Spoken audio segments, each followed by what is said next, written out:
McNeil and Phil Yates. Experience against relative youth, this. Dom Barrett has played 4 matches, singles and doubles combined. Lost all 4. Chris Vye so far making a good rookie effort. Played 4 matches like his opponent here, but he's been involved in 3 victories.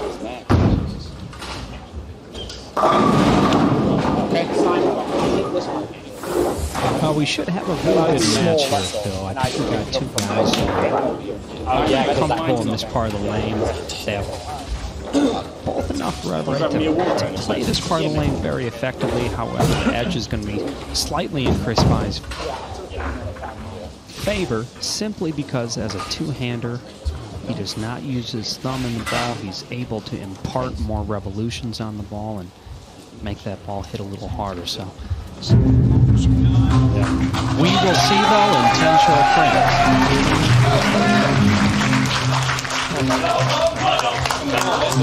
I'm really glad to say, joining us in the commentary box is a man who knows Dom Barrett's game inside out. Stu Williams. Hi, fellas. Yeah, looking forward to this one. Hopefully we can get back to within 1. I think Dom's feeling pretty confident. He definitely found his swing yesterday. He certainly did. He bowled very, very well yesterday and was really putting a lot of great shots down the lane.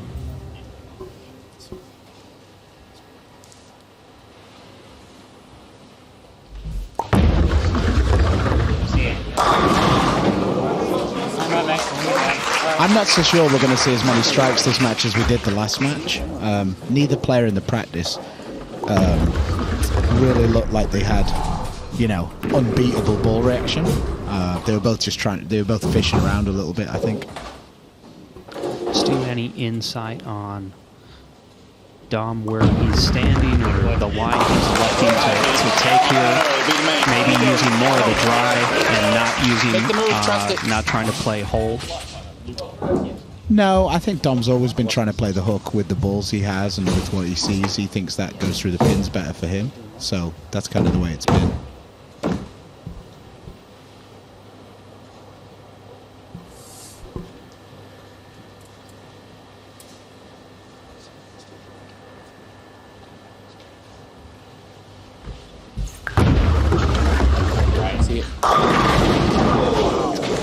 See there with Chris, it was definitely, he came off it a lot harder than I think he would like to play. Chris really likes to play slow ball reaction most of the time. As you saw last night, he came back pretty good with that really smooth ball reaction, and I think Dory's urethane I think he likes the fast reaction, but I don't necessarily think he has the better results with the fast reaction. Well, certainly grass is always green. See, I have a theory for why people are missing the balls on the left side. Yes. But you can't tell the American team. Okay. The problem is a lot of these guys play very far left when they shoot the single pins on the left side, and they're not used to playing on a pattern that's got such a high ratio. So when we play, there's usually a lot more oil there than there is now. So they're actually throwing good shots. It's just that the ball hits the lane and hooks because there's literally no oil there. And that's the second time he's done it in this match. Oh, it happened on Thursday, happened here, and it's opened the door for Dom. Well, Dom doing what an experienced professional should be doing when your opponent hands you a chink in the armor or an open frame. Yeah. You walk right through the door and you step all over it. Yeah, definitely. I mean, Chris has got a lot of game to get back on track, and sometimes, I mean, in this scoring format, a 9 miss is almost not as punishing as a 7 spare. It's kind of a weird mental thing.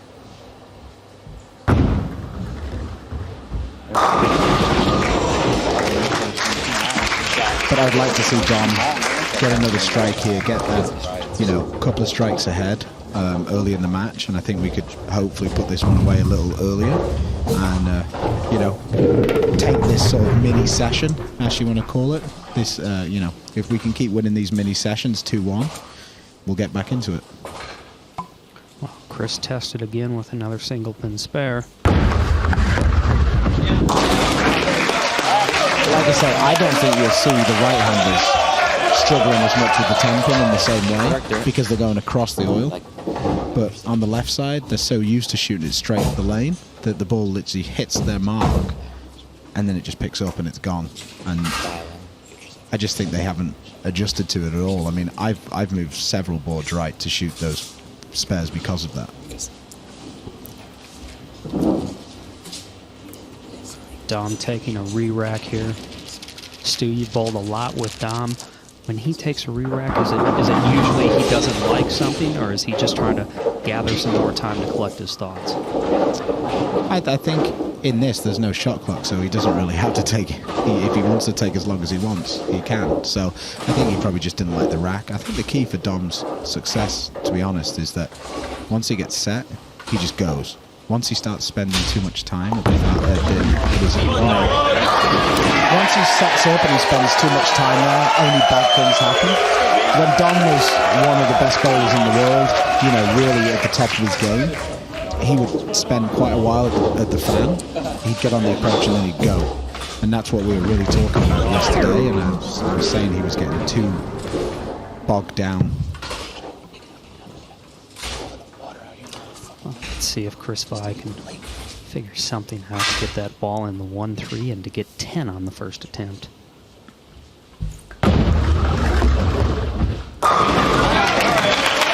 That was a nice shot for sure. Something I feel that Chris has really gotten better at over the last couple of years of making those smaller adjustments, using his hand, using his loft, using his speed and his touch to create the right type of ball reaction. Certainly feel he's really come into his own over the past couple of years doing that. Yeah, definitely. I mean, Chris is an amazing story, you know. Going into the 2020 US Open, he was almost looking about quitting and using his degree.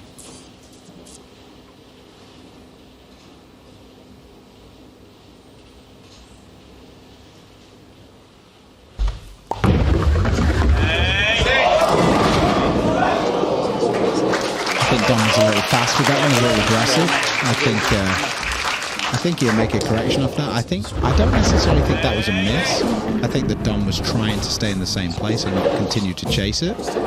So he kind of wanted to jam it in there a little bit rather than, you know, continue to move left and get his angles more separated.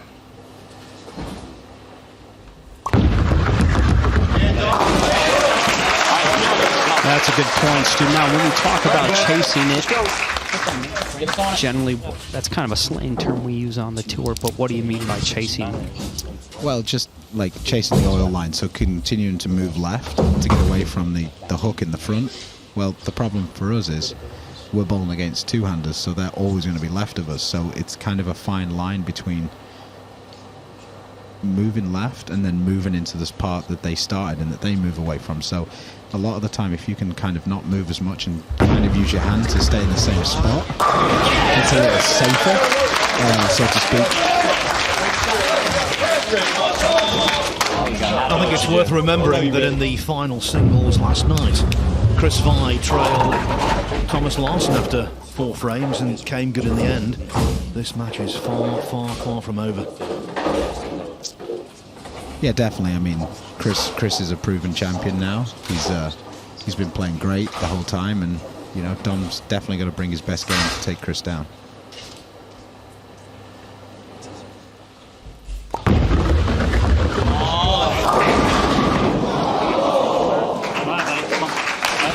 I really thought that one was good enough to strike then. That's just one of those hits that we're really struggling to get those extra hits. And I mean, there's not really a lot to say about that one. I mean, I felt like that was pretty good. Dom made the change. It just got a little lazy down the lane, but I mean, yeah, I don't really know what you can do from that. That's normally a hit too, especially a guy like Dom, accustomed to getting it, and a hit that we've seen actually carrying pretty well here so far. The light pocket hit, I feel, has been a higher percentage hit versus the half pocket, which is seen very low percentage. A lot of flat 10s and wrap 10s in that half pocket zone. Yeah, definitely, Matt. No doubt about it.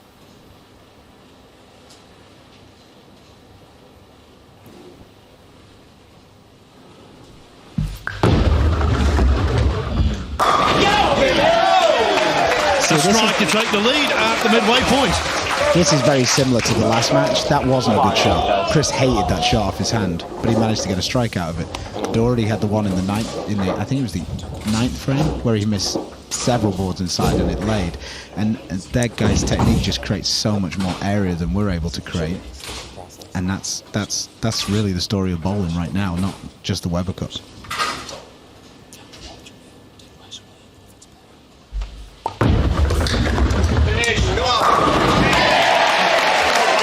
Looks like Dom made a move to the left there, slowed the ball speed down, make sure that ball got around the corner, got through the pins the right way, and his wife and young son looking on certainly approve of that shot.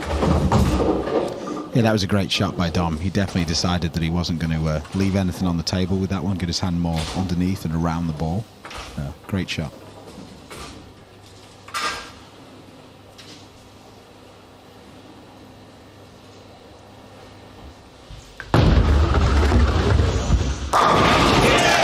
That was a great shot by Chris. Much better than his previous shot, for sure. Well, I've always said it's not a break unless you can take advantage of it, and Chris definitely doing that with this shot. Watch how hard this ball goes through the pin deck. All that rev rate.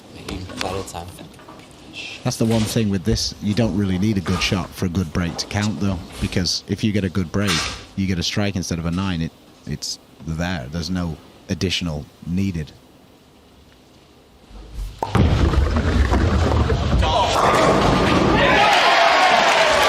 You might have seen some choice words from Mr. Barrett if that 7-pin had decided to stand there. That was another pretty good shot, and the 7-pin was a little bit stubborn there for a little while.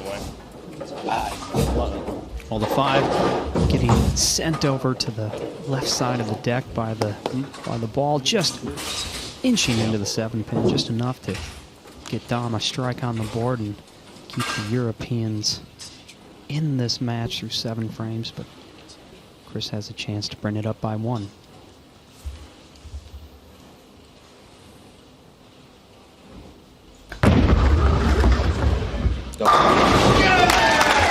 Back-to-back singles matches here on the final day of the Weber Cup that are both quality and compelling. Super stuff. Come on, same process here. Another good shot by Vi. He's really settled in now, and yeah, need Dom to bring his A game these last 3 frames, finish these games off, and see where it lies at the end. But we're doing what we wanted to as a team. Richie bowled a good game. He didn't necessarily come out on the right side of it, but it was a good game. Now Dom's following it up so far. Another good shot by Dom. Keep the pressure on. Let's see what Chris has got these last couple of frames.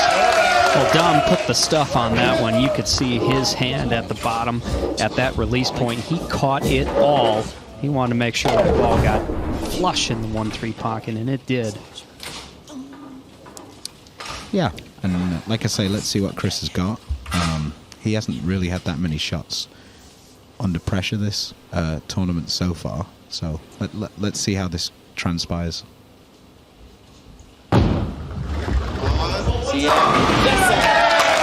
Another great shot by Chris. It looked like he got his hand even further around that one on the previous shot. I would guess that he probably took a little move to the left there. Opened up the lane, and the only thing that from a European perspective we could hope from that was like kind of the over bounce off the dry, but not looking likely right now. 6 consecutive strikes for Chris Vi, who won the US Open in April in Reno, and he did so in the final, beating Jacob Butterf by a single point. He's a single point ahead here.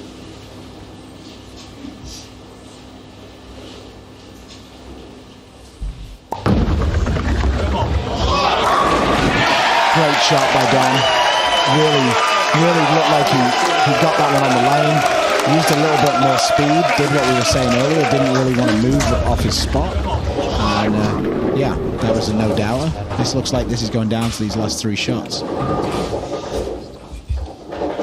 think this could be a huge turning point, especially if Chris was to miss in the 9th. Dom could go up and take the victory. But it hasn't looked very likely so far that Chris is going to miss. So hopefully commentators curse.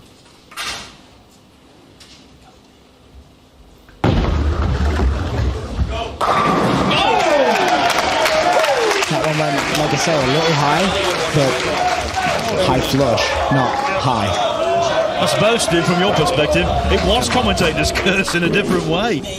Yeah, I mean, like I say, it's going to be interesting. If Dom can get the strike here, Chris is definitely going to have to make a move off that one. And if he can move a little bit and move into the ring 10 zone, then maybe. But like I say, I'm really trying to talk it into existence. There isn't really any evidence that that's what we're going to see.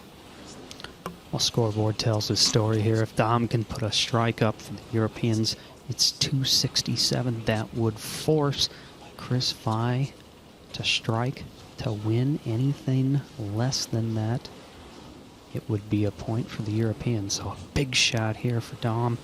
The captain needs to come through.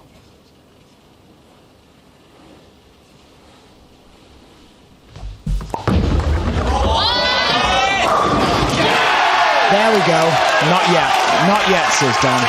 But for the third time this session, we've shot over 250. This is exactly what we've been trying to do.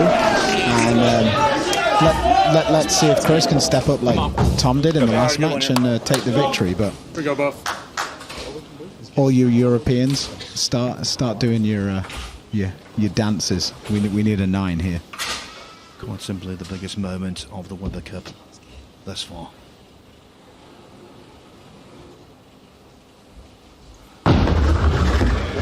Good job.